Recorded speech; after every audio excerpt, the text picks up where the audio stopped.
सुनो जरा, इमाम तबरानी ने इसको नकल किया। मैं एक एक लफ्ज आपको वो पढ़ के सुनाने लगूंगा, आप ना ये ना कहो खतीबाना जुमला। मजमू ज़वाइद के अंदर भी मौजूद है। हजरत उमर फारूक ने लोगों को खुतबा दिया और कहा है, लोगों जो कुरान के बारे में पूछना चाहता है ना, वो उबई बिन काब से पूछे। ने नहीं आख्या घर च जाके, चूंकि तुसी है भी अहले अरब हो, तो घर च जाके आप ही पढ़ लिया करो, तुहाडे नालों बहुता किहड़ा अरबी जानदा है।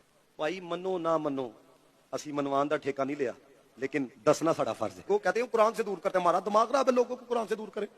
जेड़ा कुरान से दूर करे वो तो बेईमान है। आगे सुनो, आपने क्या फरमाया? आपने फरमाया जो फराइज के मुतालिक सवार करना चाहता है वो ज़ैद बिन साबित से करे। आप मुझे बताएं, ये हजरत उमर फारूक किनको कह रहे हैं? साहबा ही बैठे हैं ना, ये ताबीन बैठे होंगे, उन्हीं से खिताब कर रहे हैं। उनसे ज्यादा मुझे बताएं केड़ा दीन को समझ सकता था। अब आगे सुने आपने क्या कहा। आपने फरमाया जेड़ा फिका के मुतालिक सवाल करना चाहता है ना, वो मुआज बिन जबल से सवाल किया करे। हुण मैनूं दसो, ए सवाल कोई बंदा कर सकता है? ये बातें इसलिए मैं आपको कह रहा हूं, याद रखना। लोग कहते हैं कोई अपना फिरका कोई चमकाता है, फलाना ये करता है। पा मेरेया, तुहाडे कोलों गलती होएगी ना, तुहानूं एक डंडा वजना है। अहले इल्म कोलों गलती होएगी ना, 70 डंडे वजने।